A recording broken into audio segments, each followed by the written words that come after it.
Well, thanks, Tracy, and thanks everyone for coming along. My brief is to go through meta-analysis from the context or from the perspective of meta-analysis of animal studies, which I've been involved with for about 18 years. And rather than talk around one of our recent publications, which, thanks to the vagaries of peer review these days, are already about a year out of date by the time they get published, I thought I would talk you through a dissertation which a master's student has just completed, which really brings together a lot of the approaches which I think are kind of current and cutting edge methodologically in systematic reviews of data from animal studies, and may have more broad application. Hopefully, once I can get Francesca, who is the student concerned, once I can get her permission, I will make the dissertation available, and we're trying to get it up as a preprint as well. Although it's by virtue of being a student project, it's single screened and the like, so it's by its nature preliminary. So here's my background. I've got no financial conflicts of interest, more to the pity. Did in vitro and in vivo PhD and postdoctoral work in the lab in relation to the modeling of excitotoxicity in neurons, systematic review meta-analysis of animal studies since 2003, various clinical trials. I still work as a clinical neurologist based near Edinburgh. I've been a drugs regulator. I'm interested in waste in research. I am interested in research improvement, including initiatives to improve quality research, such as the Ensuring Quality and Preclinical Data Network, of which I was until recently chair of the guarantors. But the other thing to say, most of you are at a much earlier stage of your careers than I am, that the work that you see might sound like it's highly plausible and polished, but it's evolved over 20 odd years and evolved with the support and input of a diverse range of individuals, some very central to the whole project, Emily Senna here, and others more peripheral, but nonetheless making important contributions. And so every science career involves it doesn't just take a village, it involves a village to actually get it done. So what sort of purposes might systematic review meta-analysis be used for? In a broad context now, not thinking just about animal studies. Well, as a clinician, I'm interested in systematic reviews from organizations like the Cochrane, which might tell me that a drug works well enough that we should include it in our treatment guidelines for stroke or heart attack or whatever. And usually that's based on a meta-analysis or a series of meta-analysis followed by some grading of the evidence. We also might want to know whether a chemical or a food additive is safe enough to be given regulatory approval. That's a slightly different context, because obviously because this is a compound which has potential harms rather than one which has potential benefits, we're not likely to do a human randomized controlled trial. There may be human epidemiological data about exposure, but there will be experimental data from cell culture or from animal models. How do we summarize that to get to a conclusion? Oh, finally, and closer to my space, should this compound in front of me proceed from testing in the laboratory, in my case in animal models of stroke, to clinical trial, in my case in stroke? Those first three purposes, if you like, are at least on the surface binary. They're yes, no's. Do we go into the guidelines or not? Do we license this product or not? Do we go to clinical trial or not? But there's greater nuance and detail that systematic review and meta-analysis can provide.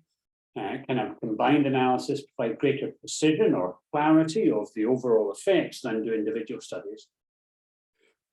Considered in isolation or even in narrative review.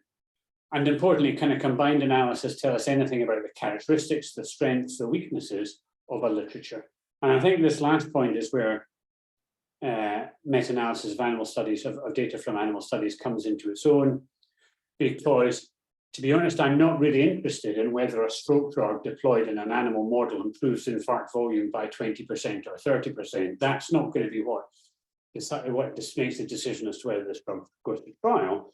I'm interested in whether it's robustly effective across a range of circumstances, what dose it's effective at, is there good evidence of a dose-response effect, which would give me greater confidence in the biological plausibility of the process. And meta-analysis can help to address all of these issues. So thinking then about this juncture between animal research in the lab, I'm developing a new treatment for Alzheimer's disease, and taking forward to apply in humans. This is my study of whether red wine extracts improve stroke outcome. So there are some animal data. Actually, the human data precedes the animal data. This is largely epidemiological. But could we translate this idea? So trans means going across the boundary.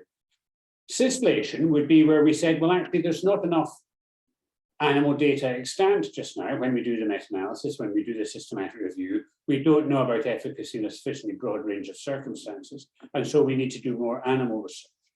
And so the translational neuroscientist is always in this quandary about whether to do more animal research or to move into humans. And this is where meta-analysis, I think, can be really helpful. Because if the sum of knowledge is less than some threshold, whatever that threshold is, explicit or implicit, then if the sum of knowledge is less than that, we need more animal data. And if the sum of knowledge is more than that, we can convert to humans. So this is really a consideration of the marginal utility of the next piece of research expenditure. Am I going to get more benefit from doing more animal studies or from doing human studies? So what are these dimensions of knowledge? Well, there's the totality of the evidence, taking it all together, what's it show? And then is there publication bias? Are the experiments adequately powered, which in the context of publication bias, which we know to be true, which we know to be prevalent, then inadequately powered experiments tend to lead to overstatements of effect size in the published literature. And did they do things like pre-specify their statistical analysis plans? Did they specify the primary outcome measure? All things with which I hope you're familiar. Then the generalizability of the findings, the heterogeneity in the circumstances of testing. That means for animal studies that there should be some conditions where no efficacy is found. And if I'm presented with a dossier of evidence for a drug in animals where the drug works everywhere, every time, no matter what, I give that very little credibility because it's inconceivable that a drug which works in the way that we know drugs to work would just work all the time. So there should be some conditions where no efficacy is found. There could be replication efforts, which would increase our confidence. There could be multi-center replication efforts, which would increase our confidence further yet. And have they used suboptimal study designs, which might give us pause for thought? Have they done studies at risk of bias? Have they got robust plans in place for data management and availability? And for instance, has the lab adopted a quality system that we know that somebody has inspected that lab or the lab have self-evaluated themselves against a recognized set of criteria and done what they can to improve the traceability of what they do. And so an entry to all of that is through systematic review and then meta-analysis. But there are some specific considerations for applying those to animal studies. The first is that in contrast to human clinical trials, publications describing animal work usually describe several experiments. The famous Nature figure 5 or figure 6 is the 6th experiment in the paper. It's not they randomized one cohort of patients and measured lots of outcomes. It's that they've done lots and lots of different experiments. Each experiment having a picostructure. I'll come to picostructures later for those of you who aren't familiar with them. Each experiment having a picostructure, and not all of those experiments are described in full in the title or in the abstract. So if I then go looking in a conventional search strategy for what I'm seeking, I'll show you how this works later on, in the title and abstract, my not finding it there doesn't mean that there isn't a relevant paper.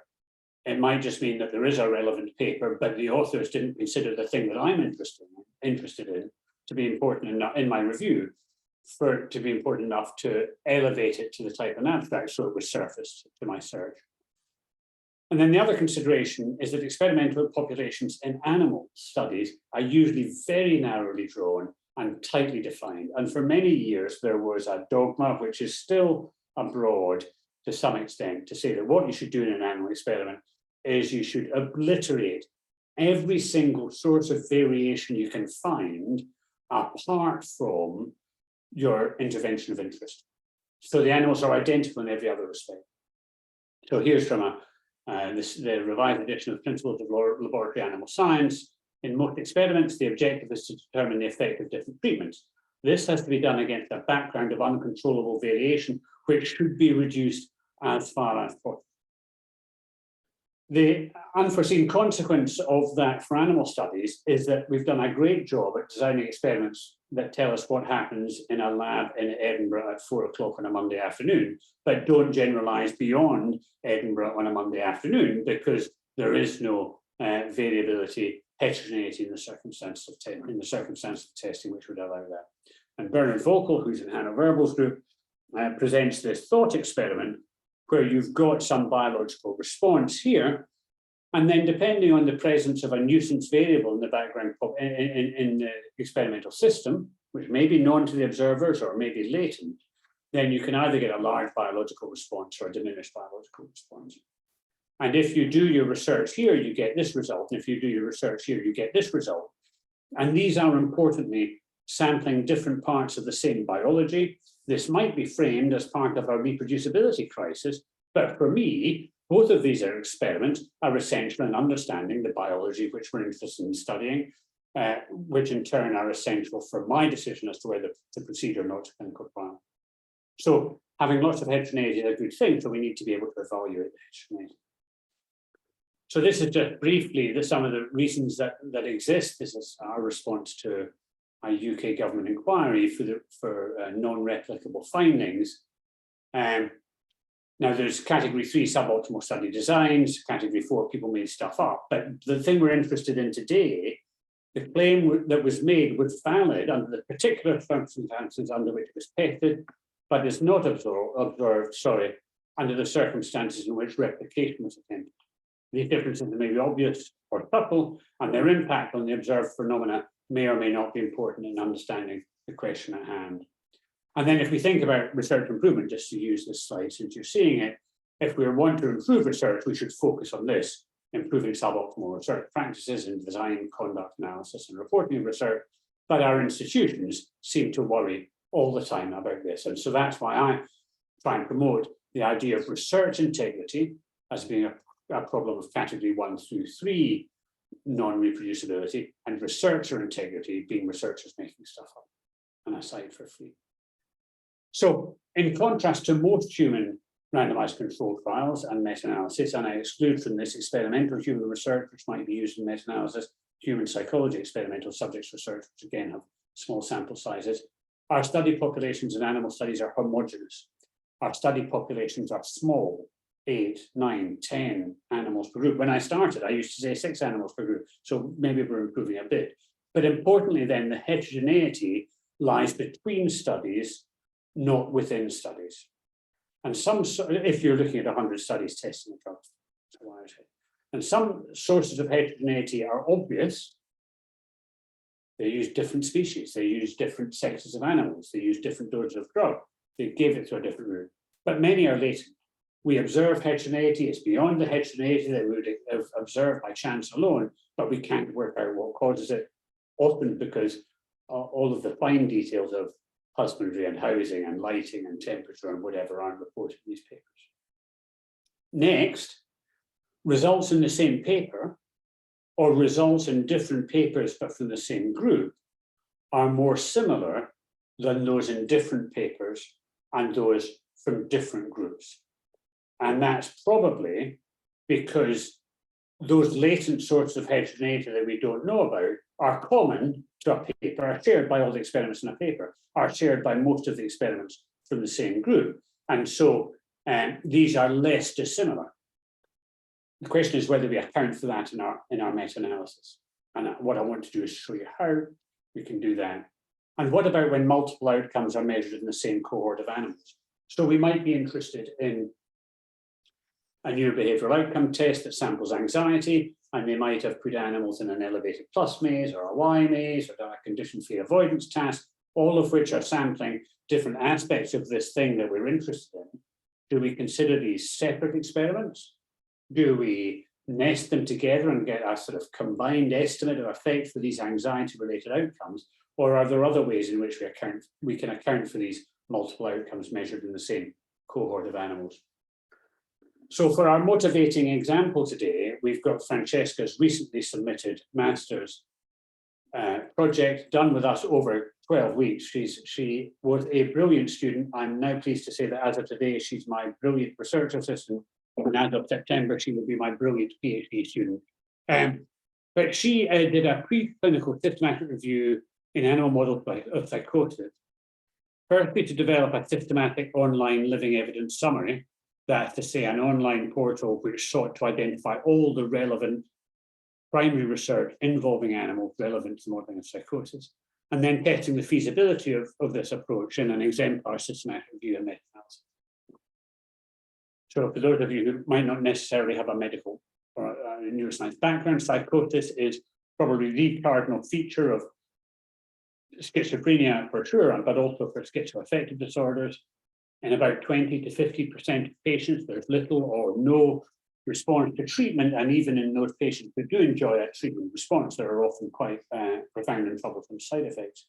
And so our objectives were to be able to optimize or make recommendations to optimize the design, conduct, and analysis of experiments to maximize the utility of the findings, to identify the models we already have, defining their current uses and characteristics, and reflecting the rigor with which those models have been deployed. And based on our earlier discussions, two questions relevant today. First of all, is the conventional title abstract search good enough? And secondly, might we be able to account for study level effects and multiple effect sizes coming from one cohort in the analysis which we perform? So I said I would give you an introduction to PICO elements. So PICO comments PICO statements are ways that are used to define human studies: population, intervention, comparator, and outcome. So in human clinical trials, a group of humans defined by age, sex, geography, and by diagnosis, disease stage, severity, prior treatment, intervention, self-explanatory. Comparator, what did the control group get? Did they get nothing? So placebo control. Did they get current standard of care? What did they get? And their outcomes are often composite outcomes. And their outcomes, all-cause mortality or first instance of TIA or stroke or heart attack or death. And their outcomes often include death. Non-human animal studies are different. So the populations are very homogeneous, usually in a given study, a group of animals defined by species, by strain, by age, often defined within weeks, by the sex of the animals, by the supplier, by the animal house, by the conditions in the animal house. The model is what we did to the animals to make them a model of the disease in which we're interested. If we're interested in a drug side effect, the animals might be naive to modeling, just standard animals.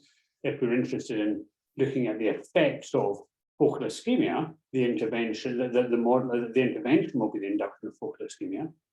But if we're interested in the effect of a drug in focal ischemia, the model will be the induction of focal ischemia, and the intervention will be the drug treatment.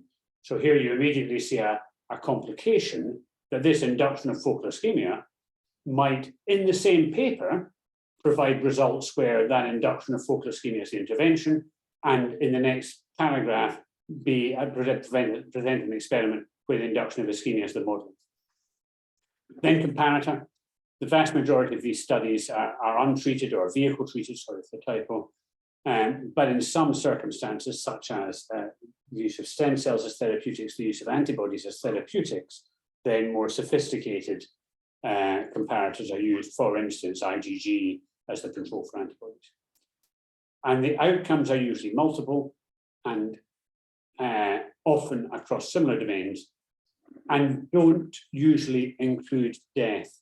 And I make that distinction because animals do die in animal experiments, but they die when a human decides that their suffering has reached a terminal threshold.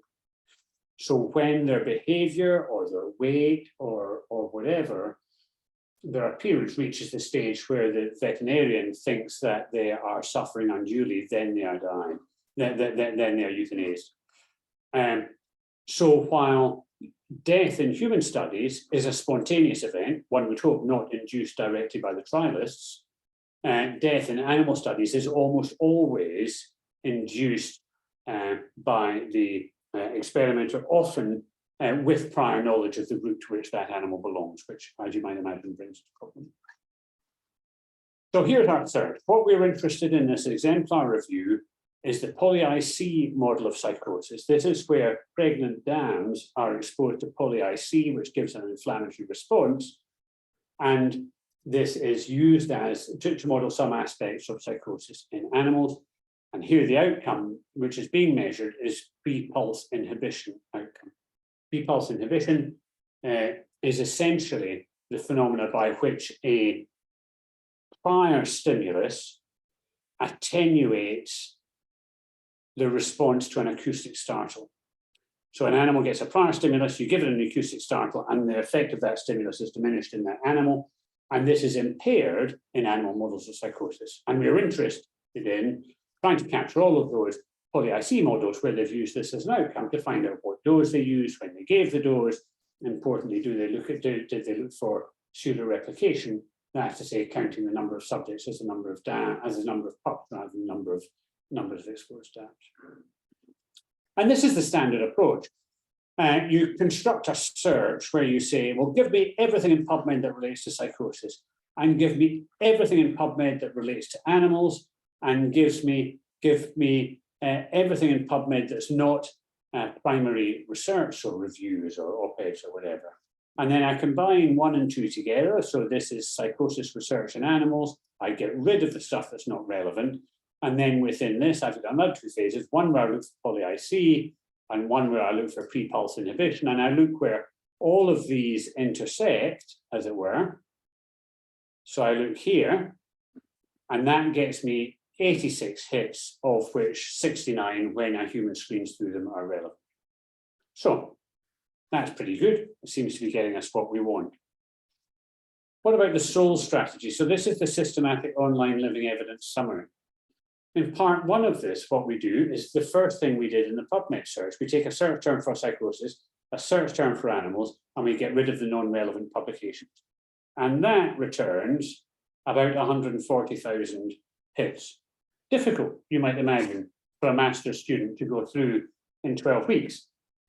But what you can do is you can use machine learning to train a screening algorithm. This is essentially a support vector machine. It takes the type and abstract, it deconstructs it into bags of words, it sticks each word on a vector, and then it divides the abstracts into those that a human have said is included, those that a human have said are not included, and draws a plane between them, and you keep training until you get a reasonable sensitivity, reasonable specificity.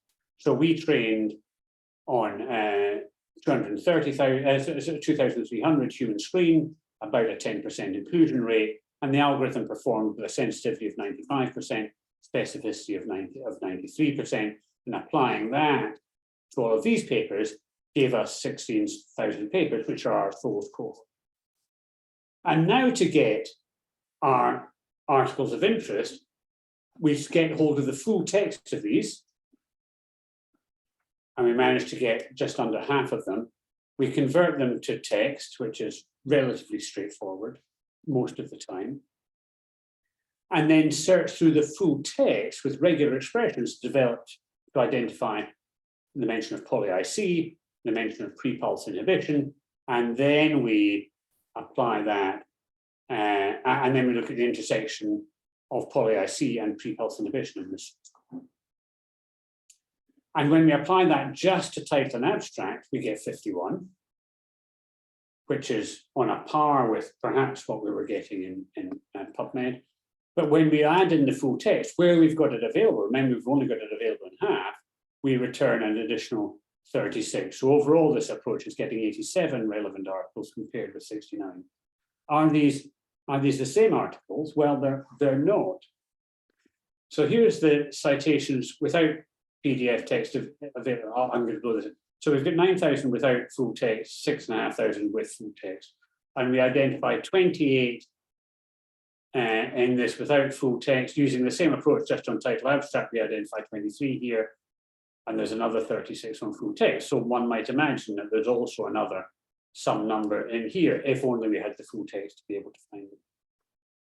And either the same publications we're identifying from PubMed and SOLS, well, they're not. There's 52 which are in common, there's 17 unique to PubMed, and 35 unique to SOLS. And the best case, and by best case I say, we've identified all the ones that are relevant in the full text that we've got, and there are none in the remaining 9,000, highly unlikely. But in that, the SOLS approach gets us to 84% sensitivity, and the PubMed approach is only at 66%. If in fact, as appears to me to be likely, the representation of relevant papers is at the same rate in the ones that we don't have full text, the sensitivity here falls to 56% for SOLS and 44% for PubMed. So that means that that makes it less useful. And that actually confirms findings which we published a couple of last month, I think, from work that was done a year or so ago, looking in this case in vitro in oxygen glucose deprivation in PC12 cells. Human screening of 5,000 abstract identified only 275 out of 319 relevant studies. But when we got to the full text, we could get 310 out of 319. So titles and abstracts in vitro and in vivo appear not to give you all the information you need. So standard title abstract search is probably not good enough for at least some systematic review questions in animals and in vitro research. It might be, in our case of psychosis, because the PICO statement includes a specified outcome, but I think Emma's work and other work would suggest that it's a more general problem. Secondly, the ability to interrogate full text either online using tools like OpenAlex or PubMed Central Full Text Search, or offline requiring some filtration of however many million research artifacts you think there are, probably 200 million or more. Some filtration of those and then PDF retrieval is critical if we're going to be able to get the full text. So moving on to the second challenge, accounting for study level effects and multiple effect sizes. Our conventional approach, by which I mean what we in our group have done really since I started doing this in 2003-04, has been random effects meta-regression with a REML estimate of between study variance, with no account taken for study level effects. And then we've been pushing this out for ages, and my friend and colleague from Australia, Shinichi, got in touch to say that he does systematic review meta-analysis in ecology and evolution, and he said he didn't think that we were using the best approaches, and would we like to work with him to try and define what the best approach would look like. I said, yeah, we're up for that. And Yifeng led on this paper, which came out a couple of months ago, which surveyed current practice, and then gave a couple of worked through examples of how we might use different approaches. And then we've applied that for the first time in Francesca's project. So the approaches are either the simple random effects model, that's what we've used to date, multi-level random effects model with levels for the same experiment. That's to say they've got a shared control group, and usually they're from the same figure in the paper. And also a level for different experiments within the same publication. We've not at this stage sought to account for different publications, different papers from the same group, partly because group membership, authorship, is always appears to me to be subtly or slightly different each time, and you don't quite know how far their methodology might have drifted with that. And then in addition to this approach to looking at there might be common variance between different experimental outcomes, we provided an adjusted measure of variance, replacing the standard error of the SMD, using a variance covariance matrix, assuming a rho of 0.5, to deal with the situation where the same cohort might contribute several outcome measures. So in the acoustic startle response, for instance, conventionally, an animal's given a startle at 60 decibels and at 70 decibels and at 80 decibels. And these are pooled together as the results for 60 and for 70 and for 80. And these could be considered as individual results, but they're certainly not independent results. And so this approach tries to deal with that. So here's the basic architecture. We've got 138,000 in the souls. We exclude 122,000 of the machine learning classifier, and we're left with about 60,000. Then we search for poly-IC and PPI, and we exclude 15,600. Then we manually screen title and abstract for the ones that remain. And we excluded 5 then. And we then full text screen those articles for eligibility. We exclude another 2. And then in the qualitative synthesis, I should emphasize that this is simply the papers identified in the full text, in the regex applied to the title abstract of the souls. Those 52 papers, that was all, 51 papers, that was all that Central's got time to do. So we get 51 in the qualitative synthesis and 48 in the quantitative synthesis. Here's the risks of bias. Green is low risk of bias, red is high risk of bias, grey is you can't tell. And the disappointing thing here is that you simply can't tell for the vast majority of these. So for instance, blinding of outcome assessors, random sequence generation, allocation. This is the unit of analysis error. This is pseudo-replication, where people are treating each animal exposed to the same stimulus. Because remember, the induction here is the induction of the model using poly-IC, and that's a treatment which is applied to the dam, to the mother, which is the smallest unit to which a treatment could randomly be applied. And here's the results. And this is just to show you, A, that it's feasible, and B, that it does give you different results. In the standard model, the effect size is a 0.4 standard SEM diminution of the acoustic startle, of the prepulse inhibition of the acoustic startle response with considerable heterogeneity. Now remember, we love heterogeneity. Sorry, I'm going on by myself. The multi-level model gives us a larger effect size, but with larger heterogeneity. The multi-level model with a variance-covariance matrix gives us an intermediate effect size, but again with larger heterogeneity. And we think what's happening here is this is able to account in the model for the similarity between studies that the model didn't previously know were similar. So this standard model takes 2 adjacent outcomes from the same experiment in the lab on the same day, differing only by one tiny thing, and says these are independent. And so if they're close together, heterogeneity is low. When in fact, in this model now, what we do is we recognize that they're close together, and so the estimate of heterogeneity using I-squared is high. When we look at where that heterogeneity lies in the multi-level model, there's lots of between-study variability and little within cohort variability. But when we account for measuring the same outcomes, measuring different outcomes in the same cohorts of animals, this drops substantially and this goes up substantially, which I think is what we would expect to happen. So how does that play out when we come to look at moderators of the observed effect of poly-IC on prepulse inhibition? Well, this is the admin route, IP versus IB, or subcutaneous versus IV. This is the sex, mixed sex versus male. This is the dose of poly-IC, the age and stage of the animals, the species, and then here are some risk of bias items, which might also be in play. And I've subsetted from these only those ones which were significant at the 5% level in the standard model way we've been doing these meta-analyses for years. And you can see we get a huge number of lovely publishable significant results, which may or may not have meaning with reasonably high Z scores.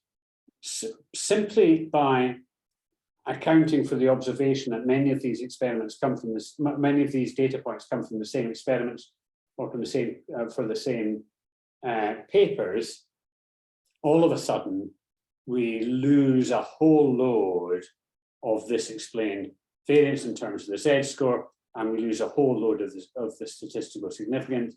And putting in the variance covariance matrix makes very little difference here, although it does potentially bring back a little bit of power to identify this difference here. So the take-home message from this, I think, certainly for our group going forward, is that the standard way that we've been doing meta-analysis overstates the impact of moderator variables and probably makes things which do not really explain a significant amount of the observed variability and outcome, makes them appear to be significant. And that's likely, I think, to be due to the borrowed variance, which then becomes explained. So we're not complaining, for instance, those data points in studies where they reported a conflict of interest compared with those where they didn't, but we're reporting the paper effect plus conflict of interest reporting versus the paper effect plus no conflict of interest reporting. And if the paper effect is different in those researchers who report the conflicts of interest compared with those who don't, and I would imagine that that is the case, then what the readout in a standard meta-analysis has not been a readout about the conflict of interest reporting, it's been a readout about the paper effect, likely these latent variables, which we don't really understand, but which are probably. So to try and draw this to a close, if you were to set out doing a systematic review meta-analysis of data from animal studies, or indeed in another field where similar considerations about representation of all study details in the title abstract, or where there might be multiple experiment or lab or group effects, first of all, consider whether your approach to SR may be missing important sources of information. And secondly, consider statistical approaches which take into account lab effects and take into account multiple outcomes measured from single cohorts. If you go to that paper I showed you from Shinichi's group, that's got some R code associated with it on GitHub, which will allow you to deploy the models with great ease. I know because I've done it. And once Francesca gives me permission, I will put her dissertation up on the Open Science Framework along with links to her code as well, so you can have a look at that. So, so I'd just like to close by thanking our various funders, British Neuroscience Association and Ensuring Quality in Preclinical Data Network, who have informed and helped with a great deal of this work, and I'd be happy to take any questions that you might have.